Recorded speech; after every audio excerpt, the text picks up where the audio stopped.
Chapter 3 Dawn Escape. Funnily enough, it was Stella who had trouble sleeping that night.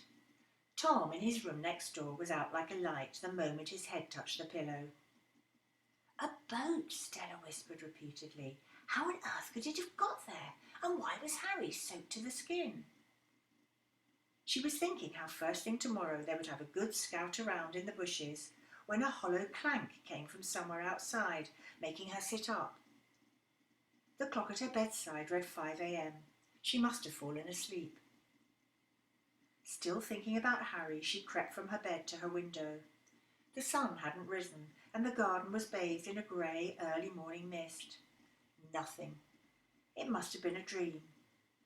But then, as she was about to drop back the curtains, the clanking echoed again. Stella peered to the right, in the direction it seemed to have come from. A high-pitched squeak, followed by another clank. Then, through the dim half-light, she spotted Harry, trotting across the lawn in the direction of the island. The clanking must have been him trying to nudge open Mrs. Moon's patio garden gate. "Tom, quick, wake up!" Stella tugged violently at Tom's pyjamas. "What? Where's the mole? Get it off me!" "Oh, wake up, will you?" Stella snapped in a whisper. Tom sat up in a damp sweat. He had been dreaming that a friendly mole had just started to attack him. "What's going on?" he mumbled as his sister's face loomed in front of him in the dark. "It's Harry. He's gone off again. I've just seen him." Tom immediately woke right up, then fell on the floor as he tried to jump out of bed in a hurry. "Let's get after him," he squealed, diving for his dressing gown. Moments later, they stood at the top of the hallway stairs.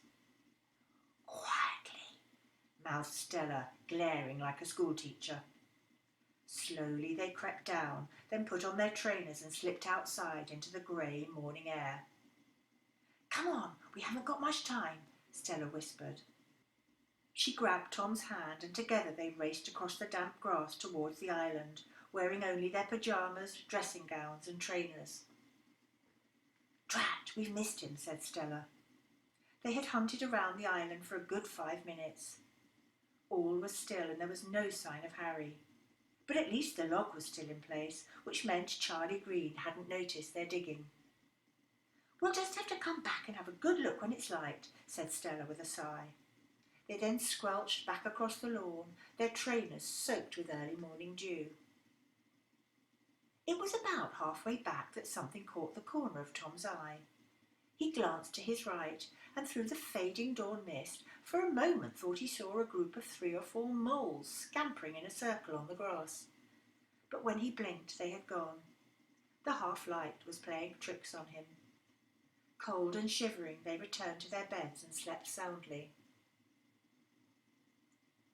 The ring of the telephone shattered the early morning calm. "Hello?" Oh no, Mrs. Moon, not again. I am sorry. Yes, of course we'll let you know if we see him. Of course, we'll call you right away. Goodbye, Mrs. Moon." As they lay in their separate bedrooms, Tom and Stella listened to their mother's conversation, each thinking how their earlier jaunt really hadn't been a dream after all, and how, after breakfast, they must continue their search for Harry. Now that's the end of chapter 3, and I will aim to read some more from the book, but I have to find out whether I'm allowed to do that because I have an audio book and I have an agreement to do with how much I can actually put online, so that I need to check. But don't worry, I will be reading from some of my other books, Eek the Runaway Alien and Henry Haynes and the Great Escape and Walter Brown and the Magician's Hat, and in fact from some of my rhyming stories for the little ones. And in the meantime, you can order The Secret Lake from online or from your local bookshop if they're still taking orders at the moment. Otherwise, look out on my Facebook page or ask your parents to look out on my Facebook page or my YouTube channel to see what I'm next going to be reading for The Secret Lake. But I hope you enjoyed that. I certainly enjoyed writing it. I will probably post a few little extra snippets to do with the secret lake over coming weeks, so look out on my YouTube channel. And that's it for now. So bye for now, and stay safe, and happy reading and writing.